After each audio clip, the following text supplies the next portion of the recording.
My best friend stole my design, launched a viral brand, and ghosted me like I never existed. So I turned her fame into a trap. Hi, I'm Kelsey, 27, a freelance graphic designer. I've been in the design world for a few years now, mostly working with small brands, doing logos, color palettes, Instagram templates. It's not always glamorous, but I love what I do. I pour myself into every project, and when people recognize my work, even in small ways, it means everything to me. So when my best friend, let's call her Tina, came to me with an idea for a merch line, I was honestly excited. We'd been friends for 5 years. She was the first person I called when my dad passed. We took weekend road trips, binge-watched trash TV, and even talked about starting a business together one day. So when she pitched this idea, a line of pastel-toned apparel with empowering, feminine messages, I jumped in with both feet. Tina wasn't a designer. She admitted that up front. But she had a vision, and I believed in her. She kept saying things like, "This is ours, Kels. We'll build it together. 50 to 50 all the way." We brainstormed for hours. She'd send me inspiration boards on Pinterest, and I'd sketch late into the night. I spent weeks building this brand. A soft, cloud-like logo that symbolized quiet strength. Clean, beautiful mock-ups of hoodies, tote bags, mugs. A complete Instagram layout, even real templates. And the slogan we fell in love with, soft doesn't mean weak. It was perfect. Personal. Empowering. Everything we both believed in. Or, so I thought. After our last call, she suddenly went cold. I texted her. No reply. I emailed. Nothing. I called straight to voicemail. Then I saw she had unfollowed me on Instagram. When I checked her profile, I was blocked. My stomach dropped. I thought something terrible had happened. I even reached out to a mutual friend to ask if Tina was okay. They said she was super busy and traveling a lot. 3 months later, I found out the truth. Tina's brand launched. Her face was on TikTok ads, all smiles, wearing the merch I had created. The same logo. The same slogan. My designs, exactly how I'd built them, plastered across her new online store. She didn't change a thing. The pastel aesthetic. The cozy words. Even the product photography layout was identical to the mock-ups I had sent her. And worst of all, she never mentioned me. Not once. No thanks to my designer. No shout out to Kelsey. Not even a quiet DM. I was erased. Like I never existed. Like my work, my time, my creativity, my name meant nothing. I sat in front of my screen and just stared. I didn't cry at first. I was too shocked. But later, that night, when I was alone, I broke down. Hard. I cried for days. Not just because she betrayed me, but because I trusted her. And because it hurt to see my own creativity parading around the internet like it belonged to someone else. That was the lowest I've felt in a long time. But something shifted in me. One morning, I woke up, stared at the logo I had drawn on my iPad months ago, and said to myself, she doesn't get to keep this. So I started planning. The first thing I did? I gathered receipts. Screenshots of our chats. Old emails. Draft files with timestamps. The Figma board we used to collaborate. Even selfies we took when we first talked about launching it together. Then I filed for copyright. Officially. Quietly. Under my name. While she was gaining followers, I was building a legal case. But I didn't want to go straight to court. I wanted her to feel it. I wanted her to watch her empire crack from the inside. So I made a new Instagram account. A fake one. A soft fan account, like any other admirer of her brand. I reposted her content, tagged her, built followers slowly, and then I started to ask questions. Didn't I see this design on Pinterest like a year ago? This art reminds me of something I saw from a designer named Kelsey. Weird coincidence, huh? A few others joined in. It started as whispers. Then came louder voices. Some influencers pulled out of promoting her. One of them even made a public apology and tagged me, saying I was the original designer. I hadn't even spoken to her. Then came the TikToks, the threads, the legal notice. And eventually, Tina went live on her account, eyes swollen, voice shaking, blaming a misunderstanding and miscommunication. Said she thought I didn't want to be involved anymore. Right. That's why you blocked me. She offered to pay me a cut. I declined. That brand is now under review. Shopify froze her store while investigating the copyright claim. Her followers? Many of them follow me now. And me? I didn't just get justice. I got recognition. I got peace. And I got my power back. I didn't want to just take Tina down. I wanted her to feel what I felt, that pit in your stomach when someone you love turns around and uses you. The silence. The betrayal. That slow realization that you were nothing more than a stepping stone in someone else's success story. She didn't just take my art, she took my trust and stepped on it. But I didn't scream. I didn't send rage texts. I didn't at her publicly, not right away. I knew she'd spin it, paint me as dramatic or unstable, and I'd be another bitter woman in the comment section of her highlight reel. No. If I was going to do this, I had to be smart. Quiet. Intentional. So I sat down at my desk with a steaming mug of coffee, took a deep breath, and opened up the hard drive where everything lived. Step 1. I documented everything. I wasn't going to rely on memory or screenshots saved in random folders. I went through every message, every email, every shared Google Doc, every rough sketch I'd sent her. There was a WhatsApp voice note of her saying, "You're a genius, Kels." I love the slogan so much. A time-stamped draft of the logo dated 4 months before her store launched. Screenshots of her saying, "We'll talk percentages later, but this is OURS." I compiled it all. A digital folder titled, "In Case She Forgets." Step 2. I copyrighted the designs. Officially. I'd never bothered to do this before. I usually trusted the people I worked with, and to be honest, I'd never been burned like this. But this time, I wasn't taking any chances. I submitted the paperwork for copyright protection, logo, artwork, slogan, even my original brand deck. It wasn't expensive, just time-consuming. But it gave me leverage. It made it real. Step 3. I created a fake fan account. It felt a little creepy at first. But I needed a way to watch her moves without her knowing I was behind the curtain. So I created an Instagram profile that looked like a typical pastel-obsessed fan. At @CozaGirlQuotes_. I filled it with cute affirmations, shared a few generic reposts, followed her page, tagged her in posts praising her work. She followed me back within 2 days. Now I was inside. Step 4. I planted seeds. This was the part that took the most patience. I didn't want to go in guns blazing. I needed her own followers to start doubting her. That would hurt more than anything I could say. So I started commenting. Just soft nudges. On a hoodie post with the slogan "Soft doesn't mean weak," I replied. Wow, I swear I saw this quote on at Kelsey Design last year. Such a powerful phrase. Under a carousel post of her logo. This reminds me of an old design from a freelance artist. Anyone else notice that? Then I waited. At first, nothing. She liked my comments, replied with emojis, ignored the implication. But then, something shifted. I got a DM from a girl who said, "You're not the only one who's noticed." I thought I was going crazy. Another comment popped up from someone tagging my reel and very quiet design page. "Isn't this your work?"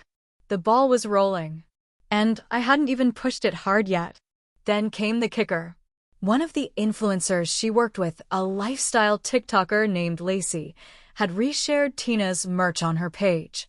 Lacey had millions of followers. I'd seen the video go viral. That one TikTok had probably made Tina thousands of dollars. So I messaged Lacey. From my real account. Polite. Direct. No drama. I said, "Hi. I just wanted to reach out because I believe the artwork on the merch you promoted may have been taken without credit. I'm the original designer and have copyright documents and timestamps to support it. I'm not trying to create a scene, I just wanted to make you aware. To my surprise, Lacey replied within hours. She asked for proof. I sent it all. The logo drafts, emails, side-by-sides. I expected silence. Instead, she sent back. This is honestly awful. I'm really sorry you're going through this. I'm going to take the video down and talk to my manager. The next day, Lacey made a follow-up TikTok. She said, on camera, I want to be transparent with you guys. I promoted a brand recently that turns out may have used stolen artwork. I've pulled the video and I want to apologize to the artist at Kelsey Design. Her work is beautiful and she deserves credit. That was it. The crack in the wall. Within 24 hours, I had 1,200 new followers. Messages from small business owners saying they'd seen the drama and wanted to work with me instead. People asking for my side of the story. And Tina? She posted a story saying she was taking a mental health break. Then she went silent. I didn't even have to scream. I just told the truth, slowly, methodically, and let it echo. That's the thing about betrayal. You can either drown in it or use it to build a ladder. And I was climbing. The tipping point came quietly. After weeks of planting seeds and watching her ignore them, I decided it was time to stop being the nice girl who waits for karma and start being the one who delivers it. So I opened my email, attached my proof, and wrote a very calm message. To Partnerships at Brand Name Redacted. Subject: regarding the use of my copyrighted artwork in influencer promotions. Hi there. I'm reaching out because I believe your recent promotion features designs I created and own. I'm a freelance designer and the original artist behind the logo, branding, and slogan now featured in Tina's brand. I've attached documentation showing my original work and copyright registration. This isn't an attack, I just want transparency. I respect what you do and hope you understand my position. Thank you, Kelsey. I sent it to 4 influencers. All of them had promoted Tina's line. One of them had even stitched a TikTok of hers, calling her brand the soft girl empowerment we all needed. It hurts seeing that. But I stayed focused. 3 of them replied. Not managers. Them. Personally. And their responses? Shock. Guilt. Sympathy. They'd had no idea. One even said she felt sick knowing she helped someone go viral for something she didn't create. They all agreed to remove their promotions immediately. One of them, Jenna, went a step further. She messaged me privately and said, "You should be the one getting the credit. If you're okay with it, I'd like to talk about this publicly." I hesitated for maybe 2 seconds, then said yes. The dominoes began to fall. Jenna posted a video with a calm but clear message. I promoted a brand last month that turns out used stolen artwork. This is the real designer, Kelsey. She worked hard on this. I want to give her the credit she deserves and make sure this doesn't happen again. She tagged me. Her 400K followers saw it. Then my inbox exploded. Designers, fans, curious followers. Even some of Tina's previous supporters started tagging me in posts, saying, "Wait, this looks exactly the same." One girl messaged me saying she felt guilty buying from Tina and wanted to buy from me instead. Tina stayed quiet for a couple days. Too quiet. Then she posted a vague Instagram story. People love drama. Don't believe everything you hear.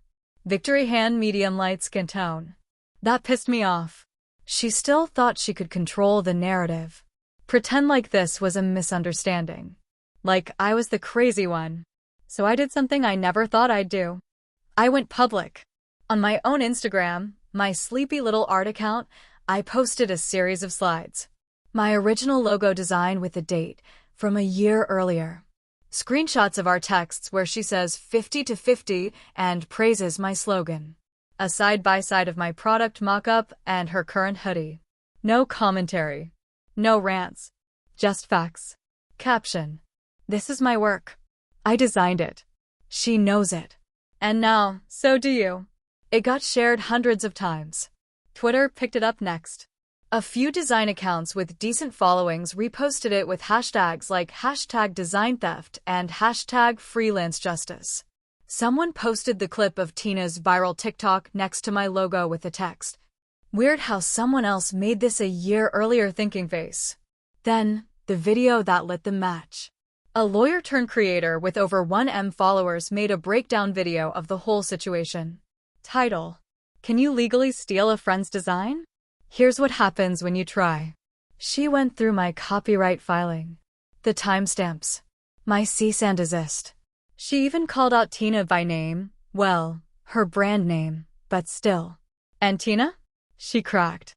Her Instagram live breakdown. She went live the next day. Face bare, eyes puffy. The same girl who was doing slow-motion hoodie dances on TikTok a month ago now looked like she hadn't slept in days. I watched from my burner account. She started rambling about miscommunication, how she didn't think Kelsey wanted to be involved anymore, and how this all spiraled out of control. She said she wasn't trying to hurt anyone.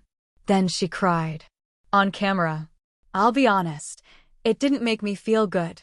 Not really. Watching someone unravel, even someone who hurt you, doesn't always bring joy. I didn't hate her. I just wanted my name back. But it was too late for apologies. Because right after that live stream, her Shopify store went down. Multiple sponsors dropped her. People were flooding her comments with links to my page. The house of cards fell fast. Aftermath. She emailed me once. Just once. The subject line, "Please talk to me." I didn't open it. I didn't need to, because by then, I had offers from real clients. Women-owned startups who loved my designs. Influencers who wanted me to build their brands. And thousands of new followers who didn't just know my name, they respected it. I put the slogan on a new hoodie. This time, it's mine. Trademarked. Protected. And worn proudly. Soft doesn't mean weak. And I'm living proof. It's been 6 months now. The storm passed. The comments stopped flooding in. The reposts slowed down. Tina vanished from the internet for a while. No updates, no launches, no passive-aggressive quotes about healing. Her last post was a single line. "I'm stepping away to take care of my mental health. Please respect my space." And then? Silence. At first, I kept checking her page every few days, maybe out of habit, maybe curiosity, maybe something darker I don't want to admit. But eventually, I just stopped. Because I had better things to do. Because I was healing too. The life after. I never wanted to be the girl who exposed her friend. That wasn't the identity I imagined for myself. I didn't dream of going viral because someone stole from me. But in a strange way, that betrayal cracked something open inside me. It forced me to finally believe in the value of my own work. I started putting my name on everything. Every logo. Every mood board. Every mock-up. Even if it was for a friend. Especially if it was for a friend. I raised my prices. I stopped apologizing when clients asked for just one more little change. I said no when something didn't feel right. I said yes to clients who wanted me, not just cheap labor.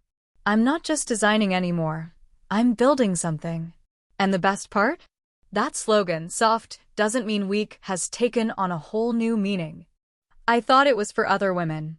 For gentle girls trying to find their voice. Turns out, it was for me. The letter I never sent.